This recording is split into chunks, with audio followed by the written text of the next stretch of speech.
Hello, അപ്പോൾ ഞാൻ ഇന്ന് വന്നിട്ടുള്ളത് ഒരു അടിപൊളി ബേക്ക്ഡ് ചീസി ഫ്രൈസിൻ്റെ റെസിപ്പി ആയിട്ടാണ്. അപ്പോൾ ഇത് ഉണ്ടാക്കാൻ വളരെ ഈസിയാണ്, അതുപോലെ തന്നെ കിട്ടിയിലും ടേസ്റ്റാണ് കേട്ടോ. എന്തായാലും എല്ലാവരും ട്രൈ ചെയ്ത് നോക്കാം. പിന്നെ ആദ്യമായിട്ടാണ് ന്യൂസ് കിച്ചൻ ലാബ് കാണുന്നുണ്ടെങ്കിൽ ഒന്ന് സബ്സ്ക്രൈബ് ചെയ്യുക. അതിന് തൊട്ടിപ്പുറത്ത് ബെല്ലൈക്കുള്ള ഓളുന്ന ഓപ്ഷൻ കൂടെ നിൽക്കുക. പിന്നെ എൻ്റെ വീഡിയോക്ക് ലൈക്ക് ചെയ്യാനും ഷെയർ ചെയ്യാനും കമൻറ്റ് ചെയ്യാനും മറക്കരുത് കേട്ടോ. അപ്പം നമുക്ക് വേഗം തന്നെ ഈ ചീസി ഫ്രൈസ് എങ്ങനെയാക്കാമെന്ന് നോക്കാം. അപ്പോൾ ആദ്യം ഞങ്ങൾക്ക് ഇതിന് ഫ്രഞ്ച് ഫ്രൈസ് തയ്യാറാക്കി എടുക്കണം. അപ്പോൾ ഞാനിവിടെ 2 പൊട്ടാറ്റോസ് നീളത്തിൽ കട്ട് ചെയ്തെടുത്തിട്ടുണ്ട്. നമുക്കിതൊന്ന് ഡീപ്പ് ഫ്രൈയിലൊന്ന് ഫ്രൈ ചെയ്തെടുക്കാം.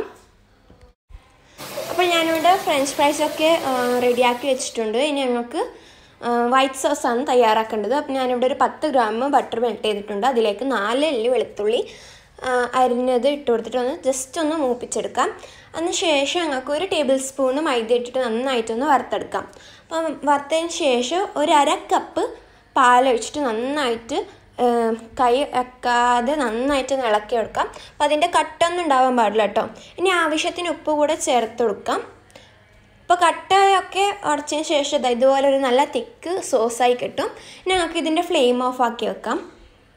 ഇനി ഞങ്ങൾക്ക് മൊസറല്ല ചീസ് വേണം.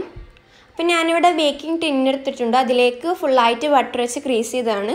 ഇനി അതിലേക്ക് ഫ്രഞ്ച് ഫ്രൈസും അതുപോലെ തന്നെ ഷ്രെഡഡ് ആയിട്ടുള്ള ചിരണ്ടിയിട്ടുള്ള മൊസറല്ല ചീസാണ്, അത് ചേർത്തെടുക്കാം. എന്നിട്ട് വൈറ്റ് സോസ്. അപ്പോൾ ഇതുപോലെ തന്നെ ഞങ്ങൾക്ക് ലെയറായിട്ട് ഫുള്ളായിട്ട് ഇട്ട് കൊടുക്കാം. അപ്പോൾ ഞാനിവിടെ ഫുള്ളായിട്ട് ഇട്ട് കൊടുത്തിട്ടുണ്ട്. ഞങ്ങൾക്ക് ഇതൊന്ന് ബേക്ക് ചെയ്തെടുക്കാൻ വേണ്ടത്. അപ്പോൾ അതിന് മുമ്പായിട്ട് ഞാനിവിടെ ഒരു പാത്രം പ്രീഹീറ്റ് ചെയ്ത് വെച്ചിട്ടുണ്ടായിരുന്നു. ഏകദേശം ഒരു 5 മിനിറ്റ് പ്രീഹീറ്റ് ചെയ്തിട്ടേ ഉണ്ടാവുള്ളൂ.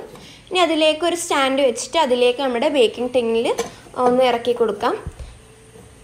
എന്നിട്ട് നമ്മുടെ മൊസറല്ല ചീസൊക്കെ ഒന്ന് നന്നായിട്ടൊന്ന് മെൽട്ടായി വരുന്നവരെ ഞങ്ങൾക്ക് ഇതൊന്ന് അടച്ച് വെച്ച് ഒന്ന് ബേക്ക് ചെയ്തെടുക്കാൻ വേണ്ടത്.